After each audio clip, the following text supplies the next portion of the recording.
What if I told you that one of the best softball players in the country, who is a three-time Hall of Famer, came out of Moline Acres? Would you believe that? Well, what if I told you that in the late 1980s, this same person was the leader of the Gangster Disciples that he organized? This is all true. Wolf, better known as Seawolf, agreed to share his story in hopes that this would help others choose a different path than the one he chose. You know, the things that we've done. You know, I'm just going to keep it 200 with you. You know, we kidnap people. We hurt people. We killed people. But it was like, it's more, I'm going to get you before you get me. You know, for me to be, you know, a leader of St. Louis, Missouri, of 4,000 other disciples, you can only use your imagination. What if I said I needed, or if my back needed to be scratched, it had been done. So a lot of the stuff is really irrelevant because it's not all about me. It's about just surviving and letting people know that don't know me. Yeah, I live that life. But just because you don't see me walk around my pants halfway off my ass or walking like I'm hip, that was never me. As a child, Wolf grew up in a rough neighborhood in North County, where he would quickly learn the ins and outs of his surroundings. At an early age, family and friends recognized that Wolf was different. He was focused on being the best athlete he could be as a baseball player. He often amazed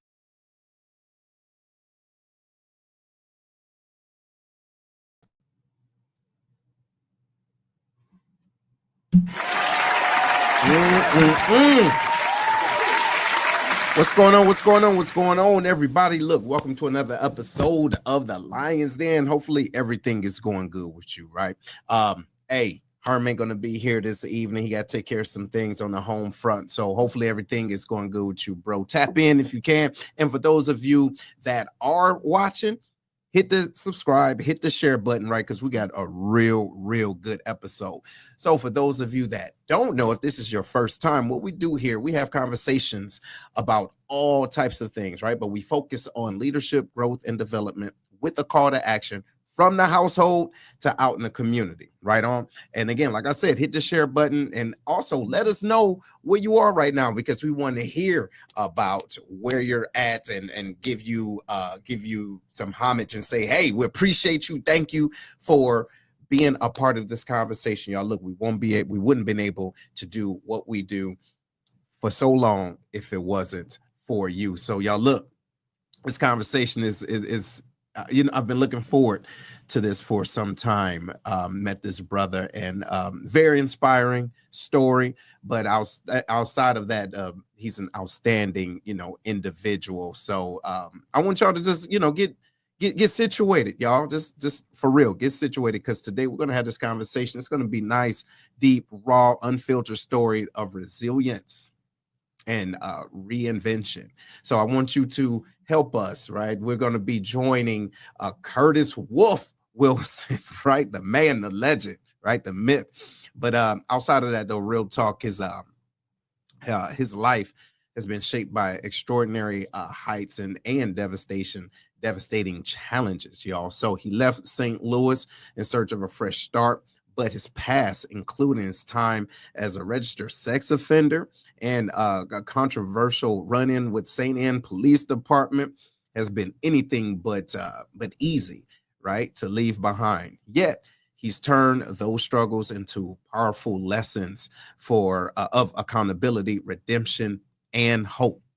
All right. So today we'll explore what prompted him to move, how he confronts the weight of his past, and what keeps him moving. You dig what I'm saying? So hopefully y'all can understand and listen to his story, and to see yourself with him. And as we just go up in it, you know what I mean? We're just gonna get right to it. So help me to welcome Curtis Wolf in the building, y'all. Yeah. What up, though? What's going on with you, bro? Hey, man, look, we finally here. We've been talking about it for some time, right? But we up in here. Oh, yeah, I'm ready for this. It's been a minute. I've been on mute for like almost 40 years. So 40 years. Now, why is that? Tell us why. Why is that? Because when I changed my life, I try to control my own destiny about what I wanted to do. Mhm. But people now want to treat me like I was 17, 16 years old from back in 1986 and not 2025 as me being 56 years old now. Right. Now Right. it's like a reverse thing right now. Mhm. And I'm battling it, and I'm on the forefront, man. I'm all good with it, bro. Because I believe Got it. my truth, and I believe in my heart, and I believe in myself. So I I'm not. love it. I love it. And it's good to see you, man, and good to hear you. And I do appreciate you blessing us with your story, man, because this is something deep, man. I mean, as much as we've been having conversations, like, I'm like, wow. You get what I mean? So we're going to have some time to get into that. But so you've transformed from leading a organized gang, right, and becoming a community leader and a force to be reckoned with. Seriously, not just from your past, but also what it is that you want to do. So what was the turning point? Well, when it kind of like fell in my lap per se, because I'm an athlete before anything else. And my little brother, his name is Sean. They call him SA. He's 5 years younger than me. I went to Berkeley High School. I was like the number one hitter in Missouri at the time, back in 1988. So my brother, he was more like a people person than I was, even though he's younger than me. But he was off the porch. So what happened was we moved to Castle Point, Moline Acres area, and he went to a party, him and a few friends, and my brother was a pretty boy. Girls like him. He liked women. So it's the fact that he was at a house party, and just one thing led to another. These guys, they jumped my brother. They beat him up pretty bad, broke his ribs, like both of his eyes, all this stuff. And these grown men, like 18, 19 years old, jumping on a little 12-year-old.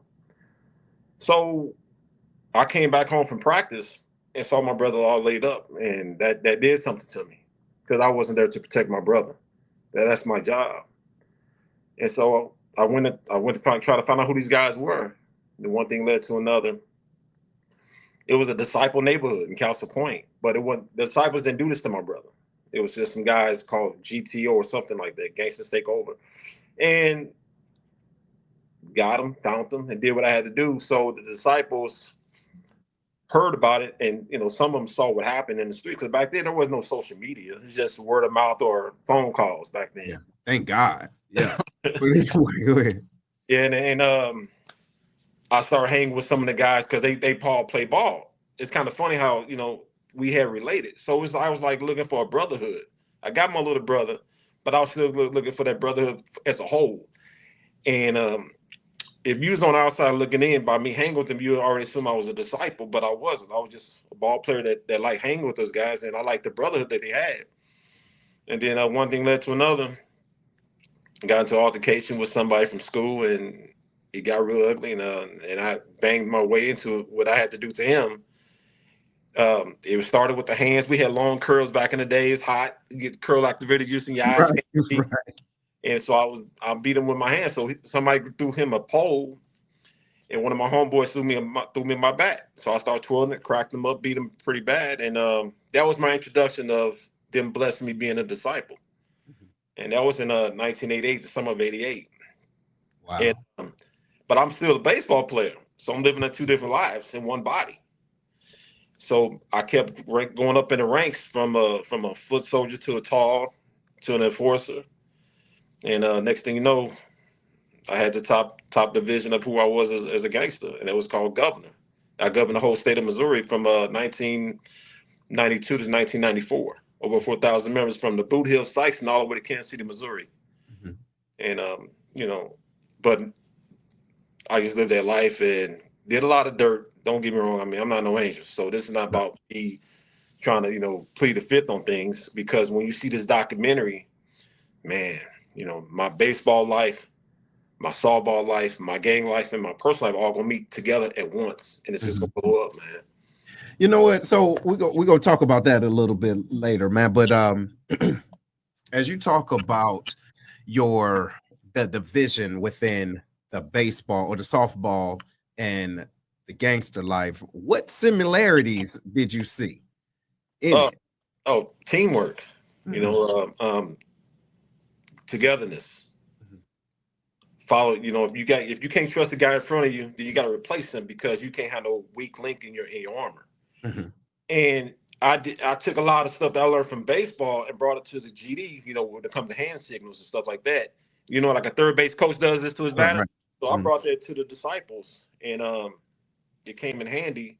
Even though I was using something positive into a negative back then, it helped us to have an upper hand on the Crips and Bloods and whoever else was against us back then in the 80s and mid 90s. Right. You know, it's just something that I learned, that you gotta have family. You gotta have family. Mhm. You gotta believe in everybody. But the old saying is, just because your family doesn't make us kin. Same thing as all not your folks, as we say in the disciple world. So it's the same thing. That's why you got to divide and figure out who's with you, who's not. Because jealousy is excuse my language, is a motherfucker, man. Yeah, it is. Yeah, everywhere, and it doesn't matter what organization. You get what I'm saying? Either with you or you not. So, Right. so you took something positive, integrated it into something negative. So now you're taking the stuff from negative and integrating it back into positivity. So, how has that transition been? It's been like a whirlwind, because I live by the thing called the 5 P's: proper preparation, prevents poor performance. And that was a negative atmosphere when it came to disciples. We use that to make sure that we stay disciplined. So I took that and brought it to the baseball life of working with, with the young men and women. And 5 P's is not just about the number itself. It's about, you can use it as better yourself in school, relationships, jobs. If you properly prepare yourself, you can never fail. And if you do fail, learn from failing to be successful. Mm-hmm. Now say those P's one more time, slowly. Proper preparation prevents poor performance. There we go. That's it. That's it, ladies and gentlemen. Hopefully y'all heard that. Okay, so this is not like something that he just made up. It's like walking into that. So, man, look, as we've been having conversations about everything, right? About life and where you are right now. You talked about the 4 bodies, right? The 4 bodies of philosophy. So that's somebody, everybody, nobody, and anybody, right? And I found that extremely interesting. So how does this guide your leadership and accountability today? And how can it help other individuals? Well, the 4 bodies, it like I said, that was a negative atmosphere when it came to the gangsterism. And I took that and brought it to the positive light of society. It's about anybody, nobody, and everybody, and anybody. That's like I said. So there was a very important job to be done. Somebody can do it. Anybody could have done it, but nobody did it. So somebody blame everybody when nobody blamed anybody. So basically saying, take initiative for yourself to be that person that you need to carry on, to be that body, to be that somebody, to be that everybody. So it's like you leading yourself. So like that old song by Michael Jackson, I'm looking at the man in the mirror. Talk about yourself. All right. You are that body. So take initiative that and do what you got to do. That's all. But people, they duck and dodge that because a lot of things that's going on in the world today, man, we live in a social media life, and it's very divided. It's very divided. And somebody needs to take initiative to take the lead. And that should be yourself. Quit trying to be a follower and be your own leader and do what you got to do as a person. Big facts. Big facts. And so why do you think, I mean, I have my own opinion, but why do you think individuals avoid doing what they need to do or taking the lead versus just waiting on somebody else to do it? Why do you think they do that? Scared, the repercussions of failing, and not knowing that if they feel like they got to do everything perfect. You're not going to be perfect about everything that you do. It takes discipline to be that person that you need to be, and not having the fact that what my friend's going to say if I do. No, excuse me. If you about yourself, then cut your friends loose. If they're your friends, they're going to be your friends regardless. It's true. Change amongst yourself to be a better person. But guys and women, they don't want to do that because they don't want to leave the nest, if that makes sense. Yeah. It's uncomfortable being alone. You know what I mean? But you're strong when you're alone. That's right. You know what, man? I appreciate that. And hopefully that makes sense to somebody. And again, y'all, hey, if you haven't done so already, make sure that you hit the share button. Make sure people know what you're doing, right? We're having this conversation with Curtis Wolf up in the building, y'all. Listen. Now we've had many guests on, right? Obviously, for doing this almost 6 years, and but this right here is what I appreciate about this conversation is this brother is transparent. He's not cookie cutting, anything. He's not making it what it's not. But he's still on this road of redemption, because there's a lot of things that is following him still. Okay, and that's totally bogus. And I mean, he's shown me proof, and it's all on news, y'all. But we're going to give a little bit about that. Hey, Kirk. So, man, as we have this, as we're talking to America right now, right, and man, you've been through so much and still going through it. So it's like when you realize your past struggles could become lessons to inspire the younger generation. When did that happen? Okay, for example, you are a registered sex offender, right? That goes all the way back for 40 years. You get what I'm saying? 1986. 1986, so almost 40 years, right? So it's like, when that happened, how did it feel to say, you know what, I have to put myself out there to tell the truth so that I can help the future generation? Like, you get what I'm saying? And how is that still an issue right now? Well, just to get to the point on trying to answer some unknown questions, what happened with me was, I'm a junior in high school. I went to Berkeley High School, and my girlfriend at the time, she went to Winslow High School, and we met at a bonfire. I was 16 when I met her, and she was 13.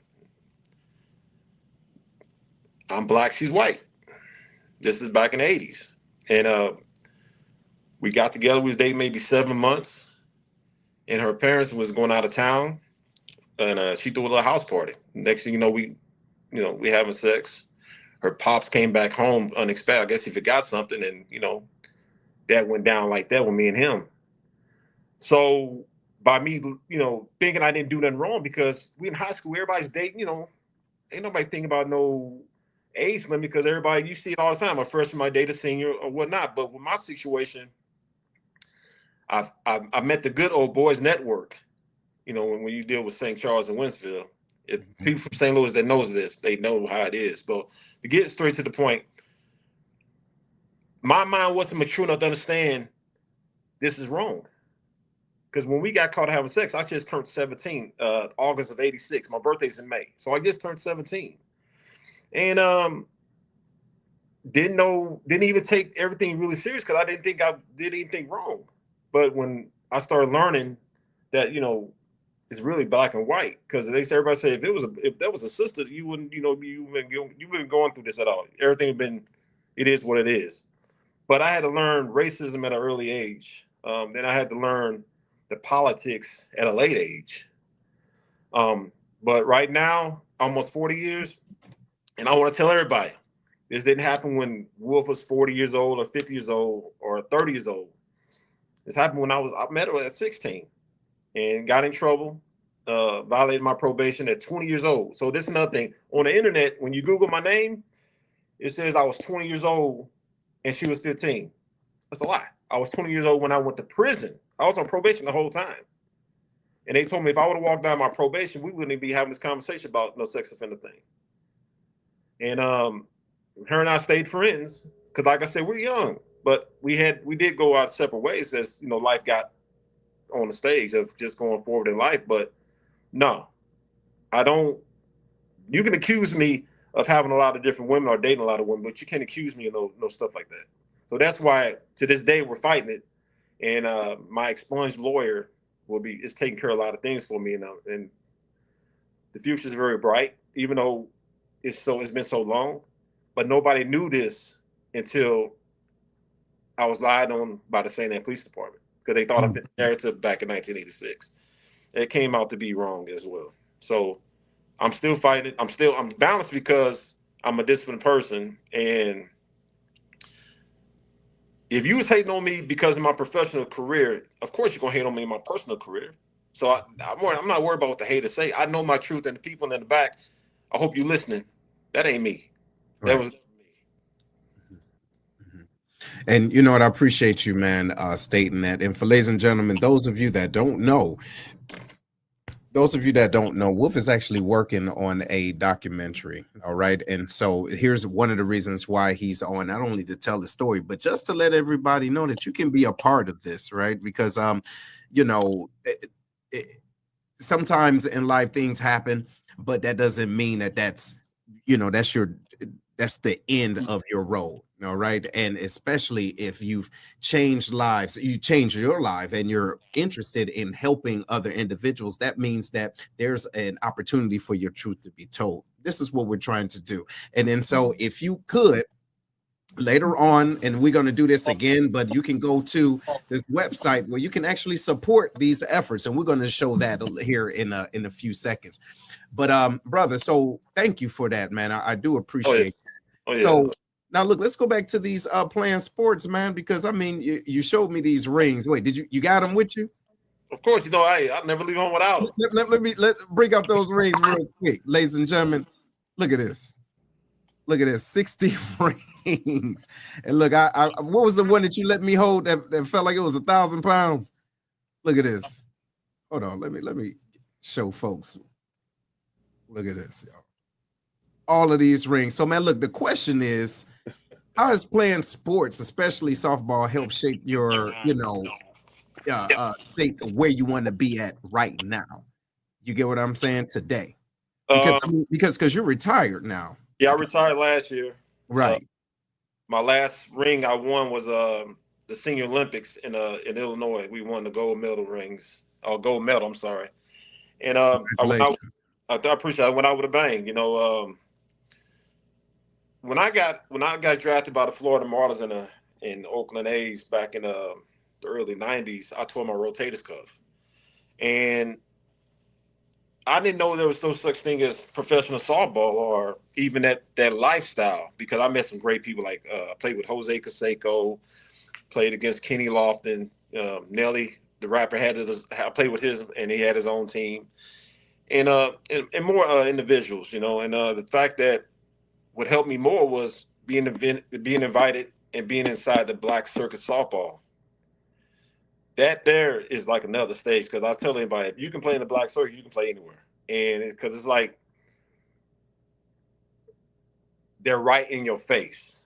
You got to be mentally strong to go through the things that they do on the Black Circuit. And don't get me wrong, Black Circuit has so much talent, man. It's just, we just don't have enough ways of getting to the other side of playing at the professional level. And in 2012, I was the only black ball player in the majors, and I was the number 8 hitter in the country, and I won my ring with the all-white team. And I also felt the racism there, but at the same time, if I was just a regular John Doe, I would never got there, because I knew I was representing for a lot of other people of my color. And it's just the fact that sports has always been in me, my brother. My mom kept us in sports. And I tell anybody, when somebody say, "Are you nervous?" I said, "No, man, this is just softball. Being in front of a judge, yeah, you got to be nervous about that, because they controlling your life. Softball is softball. If you love the sport, any sport, there's nothing to be nervous about. If you believe in your craft, the 5 Ps, all that stuff, man, just do what you do."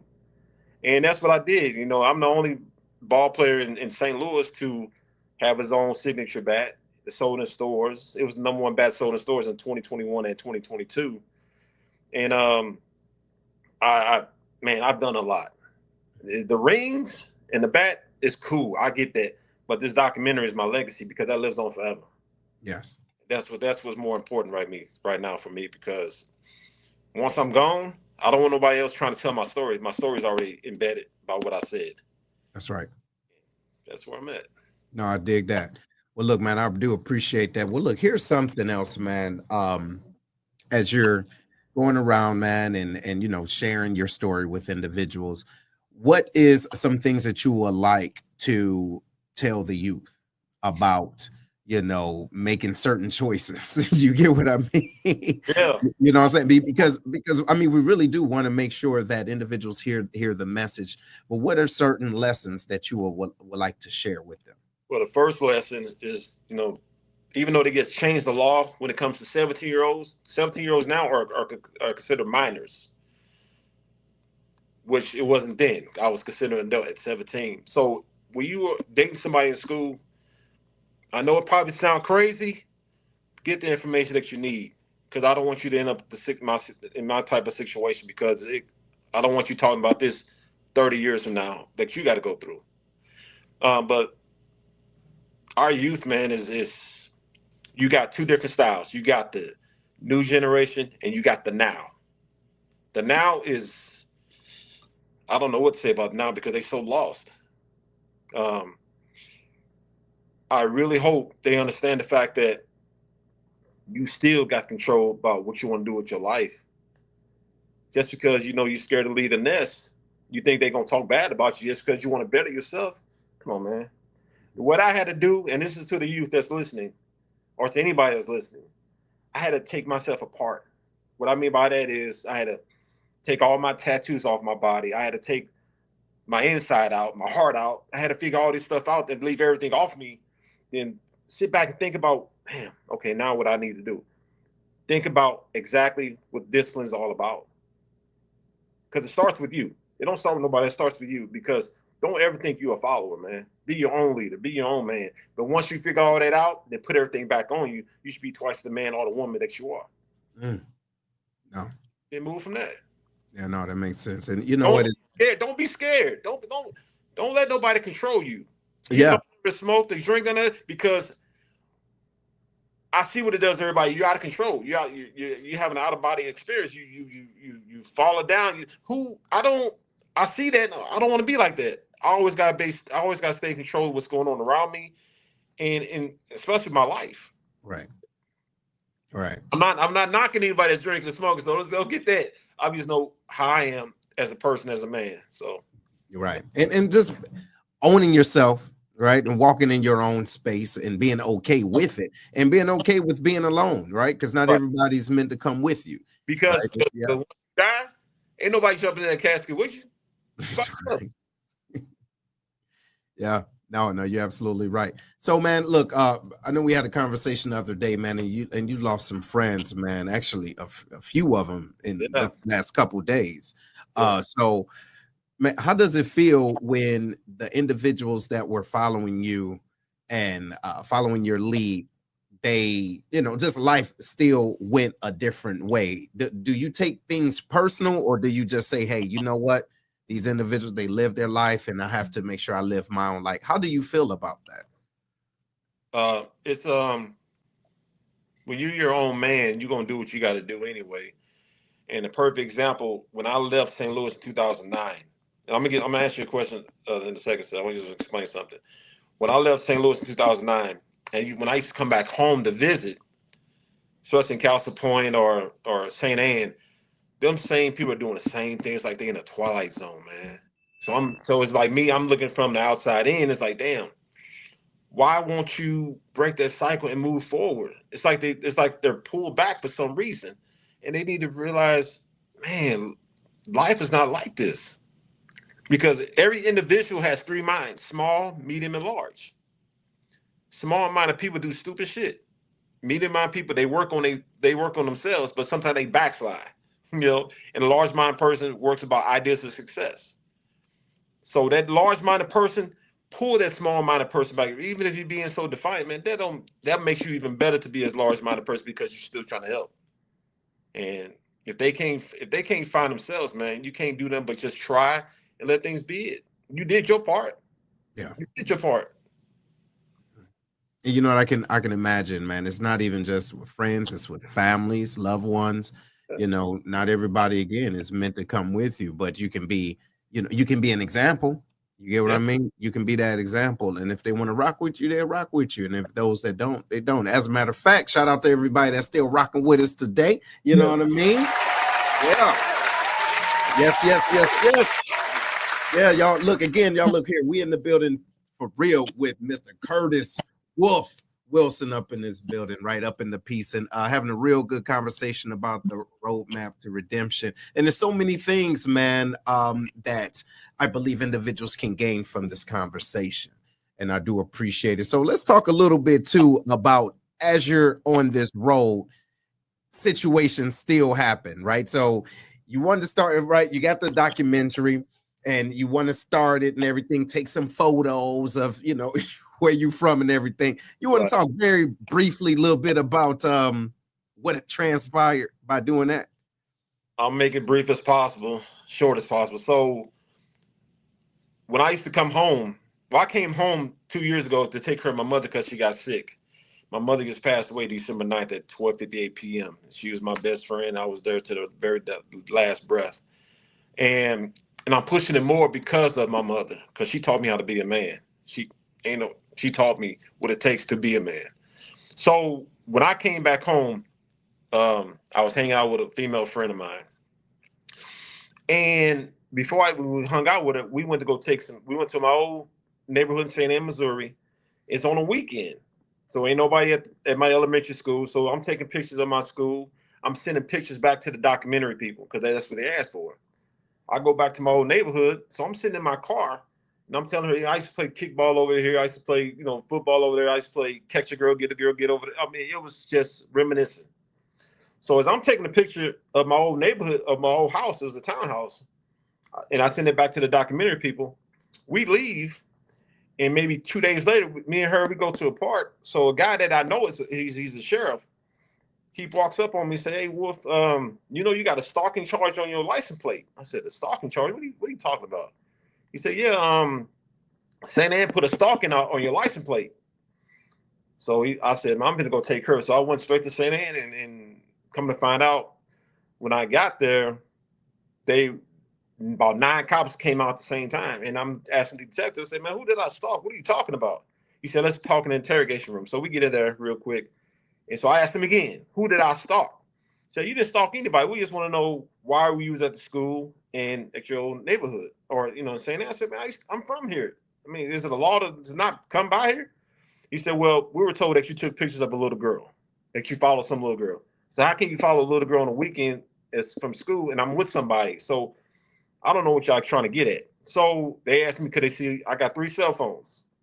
I said, "Yeah, you see all my phones." They went through my phones, went through the iCloud, went through my car. Didn't find nothing because that ain't me. I don't get down like that. But they thought I fit the narrative about what happened back in 1986. When you see things on the internet, black and white, understand something. Look at the gray part. That's the truth. The gray part is always the truth. Black and white people gonna say, "Oh, he's a sex offender." Or they gonna, nah, man, it's not like that. I can't help that we all put in the same pot of, like a big pot of gumbo. You might got a dude that's doing crazy stuff, and you might got just peeing in the park. You get caught peeing in the park, you're a sex offender. So it's just crazy how things go. But I told them that, they didn't have anything. So my female friend came back up to the St. Anne Police Department, said, trying to figure out what's going on. So she asked the detective, she said, "I know what my gut's telling me, so what is your gut telling you?" And the detective told her exactly, "I've been doing this for 6 years. I don't believe Mr. Wilson followed anybody or took no pictures of a little girl. So why am I still here?" She said, "Well, we got to talk to the prosecuting attorney, so yada, yada, yada." So come to find out, they knew I didn't do this at the jump, but they still sent me to Clayton jail because they thought they caught a big fish. They thought I wasn't going to ever fight back. So I did 11 days in Clayton. Nobody's heard from me. My mouth is muted. So the whole country that knows me, that's all you're hearing. Some people are like, "Man, Wolf probably did it." Because if you're going to hate on me then, of course you're going to hate on me now. People that knew me, they said, "Man, that ain't Wolf. That ain't Wolf. That's not even close to being Wolf." So when I went to go see the judge, she said, "Well, there's some serious allegations." And I told the judge, "These are some serious lies." So I didn't have a lawyer at the time. So I went back from a bond reduction hearing 3 days later. And so I had a lawyer. So all of a sudden, when my bond was $50,000, no 10% cash only, all of a sudden it was only $2,000. My bond was. So what happened to the stalking? The stalking disappeared. All the other stuff disappeared. All because that's all you heard seen on the internet, on the news. So I'm like, that's bullshit. They slandered my name, and they threw me up under the bus bad. So when I finally got out, that's when Channel 2 talked to me and cleared my name. Everything is dropped. All the charges are dropped.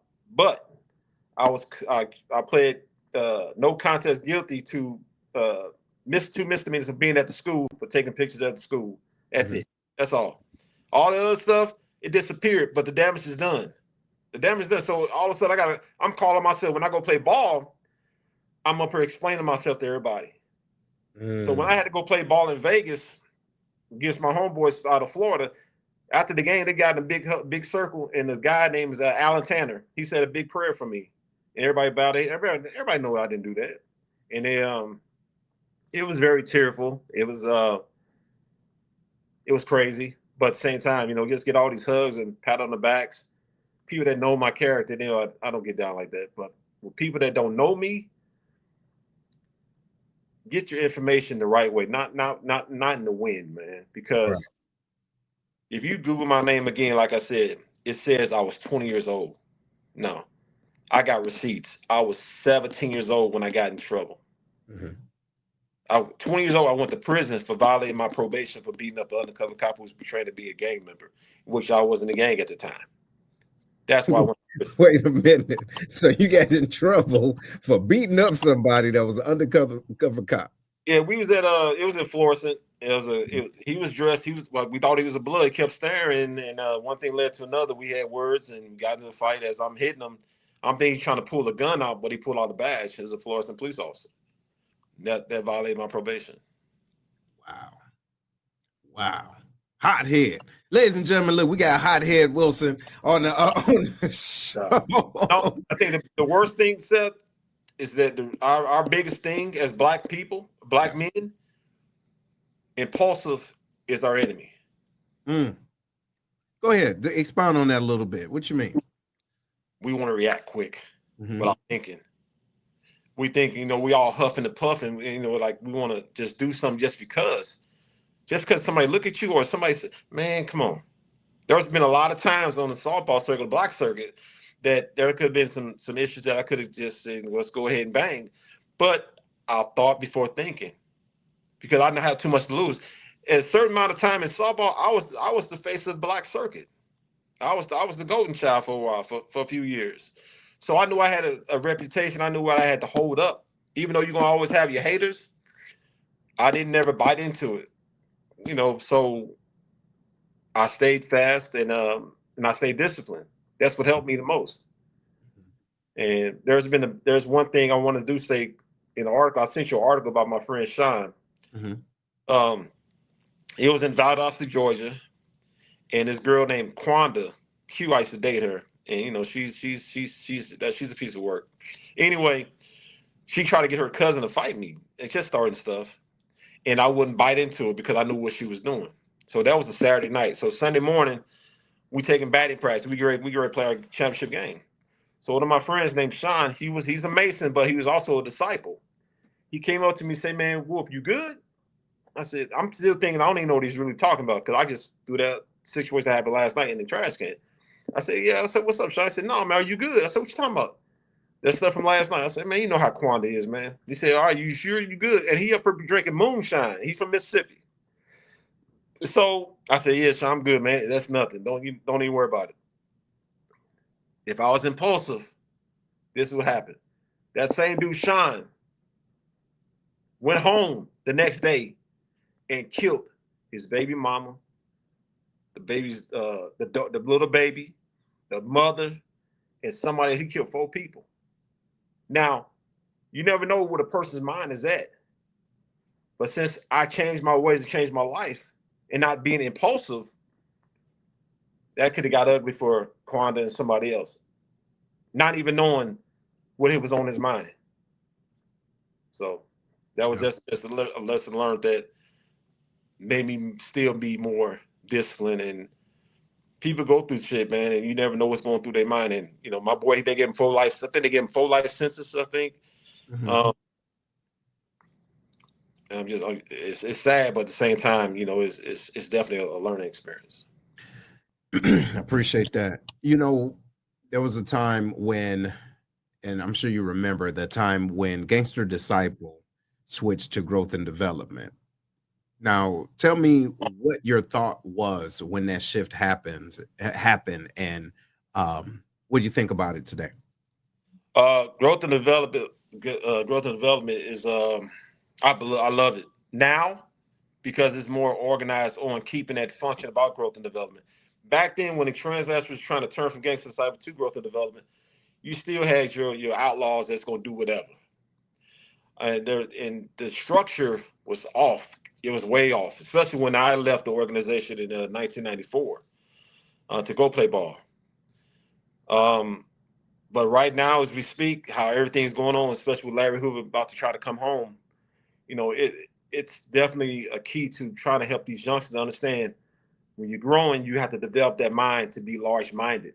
You have to really emphasize growth and development, what it's really all about now.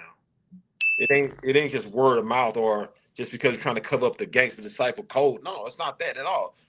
It's about being better as Black men and women on growth and development. But you got to have that teacher to teach you that. Like I said, when you deal with these small-minded issues, small-minded people, those are the ones you want to grab and take everything off them and rebuild them. It can be done because I had to do the Urban League asked me to talk to this blood. His name is Eric. I think he might be listening tonight. Okay. He got shot up, and I was asked to come speak to this individual. And he's the leader of the Bloods in a certain neighborhood in St. Louis. And we spoke, man, about 45 minutes in a room by ourselves. They put us in a room. And this dude broke down in tears because I can relate to him, and he knows I can relate to him. Broke down in tears, man, and all of a sudden turns his life around. And I said, I only talked to this dude for 45 minutes. I said, what you think I can do if I talk to other people more than that to reach out to more people? Because I'm not a hypocrite. I've been there. I got receipts. I still talk to GDs that's if you 46 and over, I know that person. Right. But the new generation, no, I don't. That's why I'm trying to get back to everybody, not just the GDs, but anybody that's going through a small-minded world. You're definitely qualified to be talked to. Absolutely. Ladies and gentlemen, here I want y'all to check the screen on out. And I put it in the link. And shout out to Denell, right? My brother. You go to the MrNetworkSays.com/we-support-wolf. All right. There you will see his story, right? The fact that he's here on the show and his accomplishments and everything that he's trying to do, right? And we have a goal, y'all. We're trying to get $50,000. Well, no, is it totally 50? Yeah. Trying to get $50,000, right? And what that's going to do is not only help with the documentary, help with the promotion and everything like that, but I mean, really get it on to like Netflix and everywhere to let the world know that you can be the change that you want to see. So again, I'm gonna make sure I put it in the link for those individuals that want to be a part of it. Here it is. He just posted up again, so we can go ahead and do that. And shout out to you, man. We appreciate you, homie. Appreciate you for doing all that. That's right. So it's like, man, this documentary, not because y'all said this documentary is like no other story you ever heard in your life. I swear to you, because there's the stories inside of a story. Yes. Should have been dead 6 different times. Yeah, man. And so it'll change. Every time I see it, I still get teary-eyed because I'm like, wow. Yeah. He'll be here. Yeah, man, I can't wait, man. I really can't wait. And I mean, so here you are, 55, 54, 55, right? 6. Watch your mouth. 6. Look, hey, put some respect on it, right? 56 years old, man. And you see the state of where we are now as a country, okay? And like, what are your thoughts, man? Because I know it's certain things that you've been privileged to and things you haven't. But as you're looking at the world now and how you can be a part of this and help individuals out, what do you think can truly help, individuals that look like you?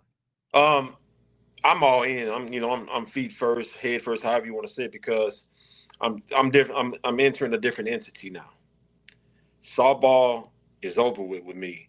Now I'm taking that same mentality towards how I was prepared to play softball into another side of life. So I'm looking at my youth. I'm not looking at nobody else. Because if you at my age and you still doing stupid shit, man, you lost, period. These kids need a chance, man. And like I said before, the world is so divided. And, I'm not going to say too much about the politics on it because I didn't vote, so I can't really say too much about that. But Right, you can't. You're right. But the fact that every person is important. Us kids, or these kids, they live in the jungle, so their mind is trained one way, generational after generation, and something has to stop. All it takes is one person to grab one of them and do what you got to do and rebuild them, not remold them, but just rebuild them, because they already gonna have who they are as a person. Right. All you doing is just trying to put betterment inside their heart as well as their mind. Mm-hmm. And it's easy, man. Just grab them. And this is the crazy thing. We've been trying to do this forever when it comes to us elder people trying to help the younger. We've been doing this forever, but at the same time, it's going to be a process. When we dead and gone, they're going to be still trying to do this. That's right. So I guess just do the best that you can where you're at, right? I mean, it's not just where you're at. It's towards what's going on towards your future. Yeah. Like I said, if I got 20 kids I'm talking to, my job is to get all 20. But if I get one, I'm going to make sure I put all that 20 into that one. Mm-hmm. But when I went to jail in Clayton, and I'm seeing this. Like I said, we in the tank. Get ready to go inside the court. It's about 7 little Crips in there. They 18, 19. They all together for stealing cars. They all talking, man, I'm gonna give me this Jag next time. They treat it like it's a video game, man. The judge slapped them on the wrist, all of them, because the judge knows they come back with something bigger. So that's you gotta think about that, because it's a money game.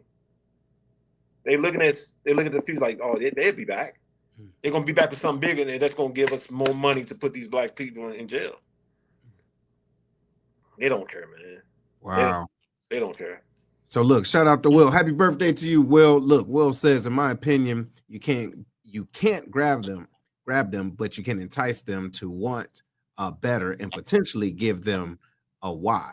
No, I get you. And then again, not everybody's going to be listening, but I think the most important part is that if they're in the room, right, we can't control what people pick up. All right. Yeah. We can't control that. But if they're in the room, give it all. So look, man, before we transition, we was talking very briefly about this terminology called gatekeeping. Okay. Gatekeeping. So what is your thought process of gatekeeping today, 2025?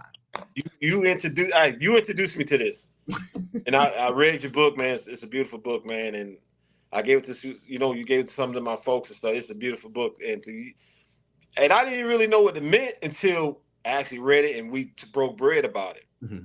So it's sad. Hell yes.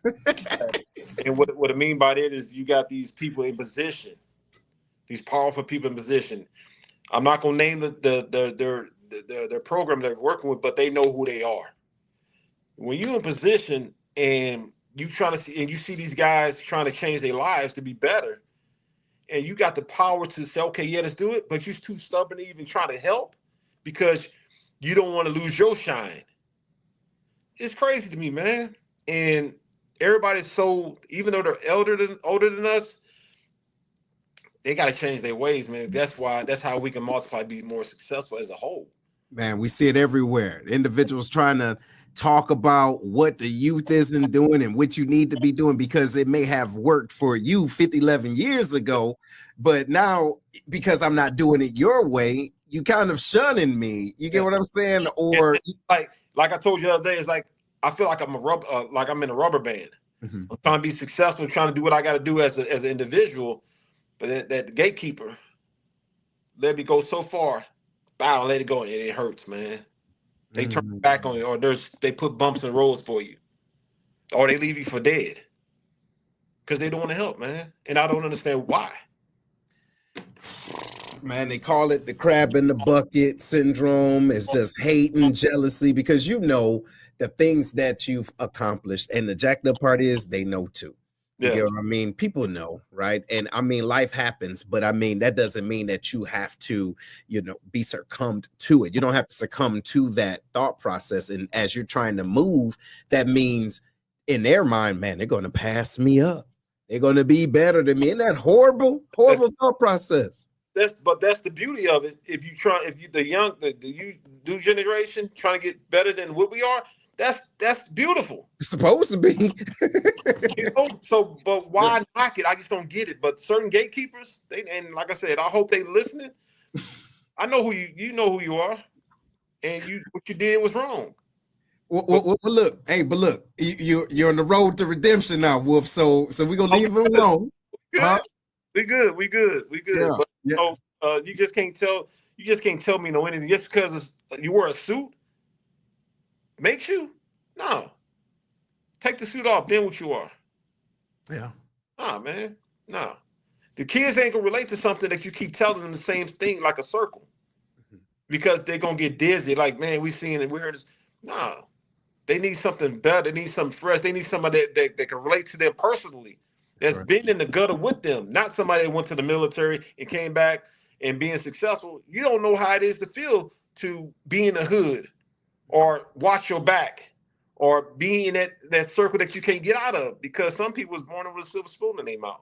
And I try to come back and try to tell these youngsters what to do. Nah, man. Nah. That makes you phony as a $3 bill. Right. I can't respect that. I'm sorry, man.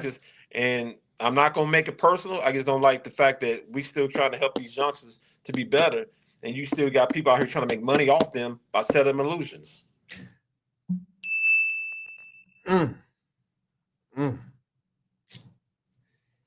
Whew, boy, man, that hit. That hit. It's real.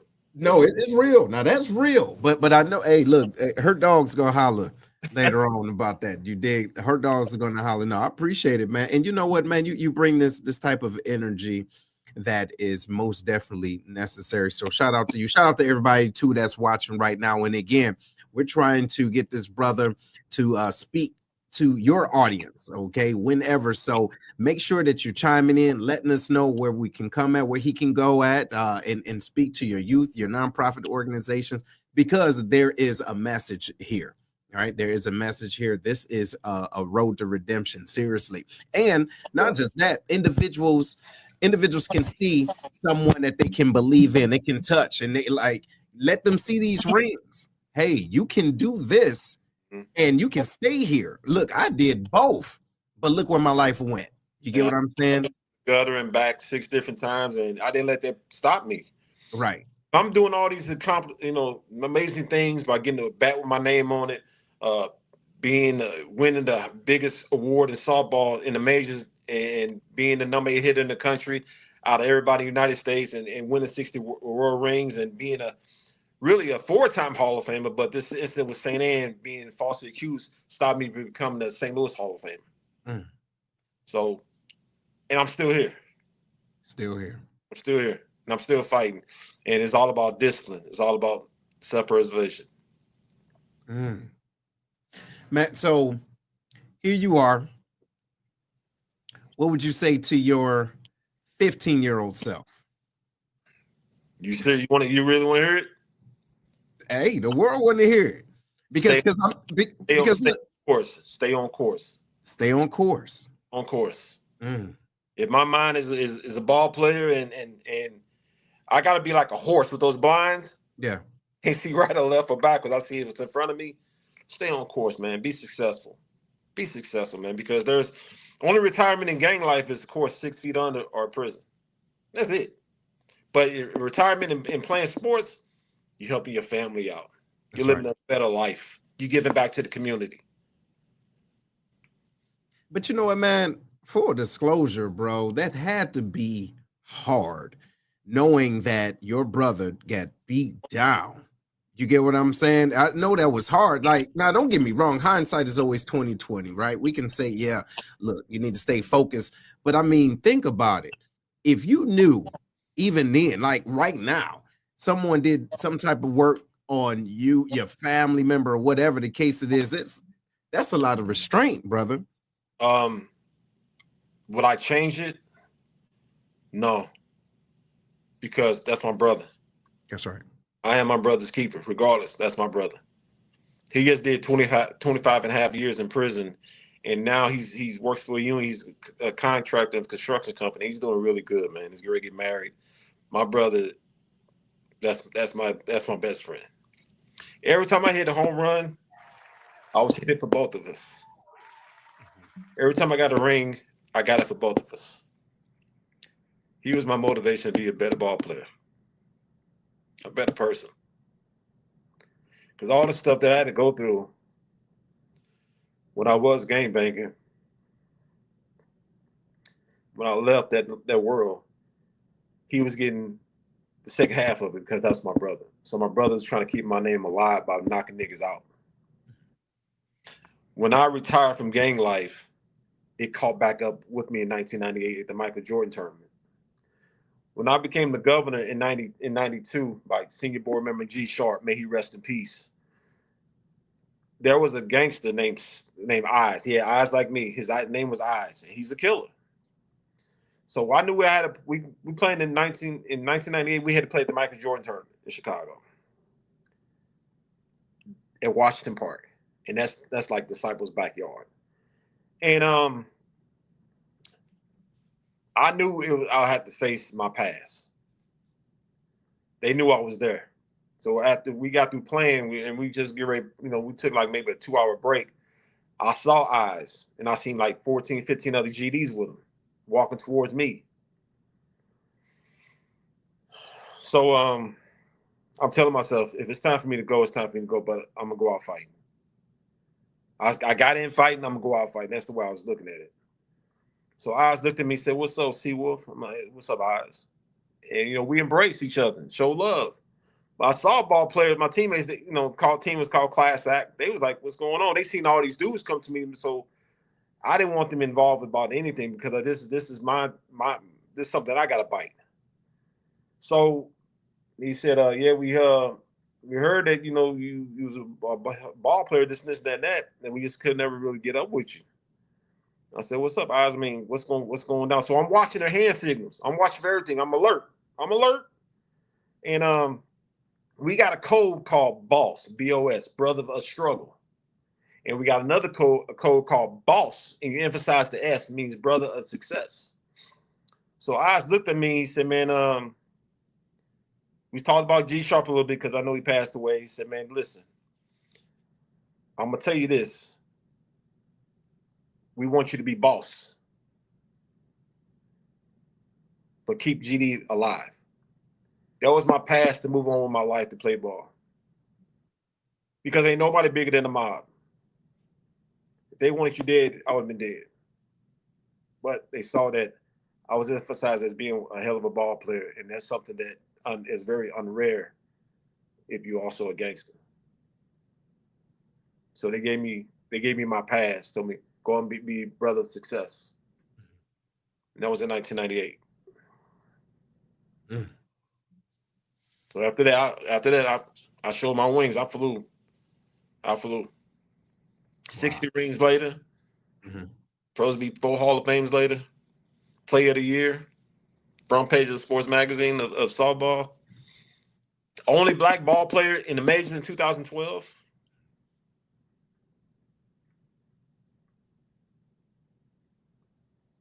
That pushed me to be better. But like I said, my brother's with me the whole time.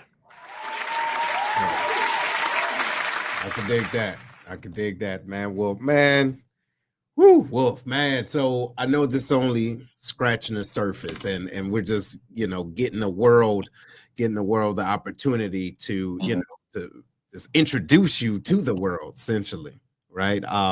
Man. So what's next for you, brother? What's next for, on your horizon, man? What you trying to do? But the main thing right now is get my name off this registry. That's the only thing that's why I'm putting all my energy into this. And I got a good group of team that's helping me do this. And because like I said, I had to go to class for this once a week. I'm a tier 3 because they got me failure to register. So that bumped me to a tier 3 when I used to be a tier 2. Tier 3 supposed to be like top or whatever. to show you the system is so messed up. So when my class, it's this guy, I'm not gonna say his name, but he's been looking at kiddie porn for 15 years, and he's a tier 1. That's crazy to me. A tier 1, you've been looking at kiddie porn for 15 years? So something is wrong with that. That pushed me more to say that the laws need to change, because everybody shouldn't be put in the same bowl with everybody else. Everybody should be judged as an individual. And like I said before, I got a good group of team that's helped me do what I got to do. My name means more than anything in the world. If you know who told me I should tell my documentary story? You know who told me I should do this? Who? My ex-parole officer. Darius Boyd Sr. He was my parole officer in 2004 to 2007. He saw I passed all my polygraphs and I was compliant by what I had to do as an individual, and he gave me all my passes to go play professional softball, and we're friends to this day. I never lied to the man, always stayed true. And he said, "Man, you're not no sex offender. You just had a messed up situation. It sucks, but I still got to do what I got to do because I know my truth." Right. Wow, man. Well, look, I appreciate you, dog, for being on. Man, thank you. Yo, man, this is good. This is real good, man. So, man, look, it ain't over, right? We're gonna stay. We obviously locked in. We got some work we got to do. Oh yeah, we going full blast with this, man, because I'm talking for people who don't got a voice. I'm speaking for them as well. Mm-hmm. And if I got to sacrifice what else going on with me because I'm in the forefront of everything, I'm going to do that. Because as a youngster, when I led from the front because I want to be on the front line. Now I'm older, I lead from the back so I can see everything in front of me. I'm ready to go, man. That's it. This is go time. Well, look, shout out to everybody that's been watching. Hey, I appreciate y'all for commenting and watching everything, right? And so this podcast is going to be available audibly within the next 24 hours. But however you can share this information just to let people know about it, please make sure you share that. Hey, and one more time, appreciate you, Big Wolf, being in there, bro. And I'm sure we're gonna have a part 2. I'm sure we are, because it ain't over. Yo, real talk. Hey, but look, everybody, check it out as we wrap this message up. Woo, on this episode. Again, huge thanks to everybody and also Curtis Wilson, all right, for sharing his story of resilience, y'all, his redemption, transformation, and everything from leading the streets, right, to becoming a Hall of Famer in softball, right, and a beacon here in the St. Louis community. So our goal should be to help to get his message out there to everyone, and I'll make sure within our show notes we have that link again so that we can support him. So if this conversation again inspired you, take a moment to reflect on the steps that you can take every day to hold yourself accountable, be responsible, and be a leader. All right, be the leader that you know that you're here to be. And remember, every transformation starts with a single decision. All right. So again, don't forget, y'all, we love your support. Make sure you spread this message, you spread this love, and subscribe here to the Lion's Den, right? Because it ain't over. It ain't over. And again, I appreciate you all. Denell, thanks again, bro, for your genius of getting this link together. You know what I'm talking about? I can't do it, but you can do it. Hey, but outside of that, y'all take care of yourself and each other. We go see y'all soon on the flip flop. Right on. Later.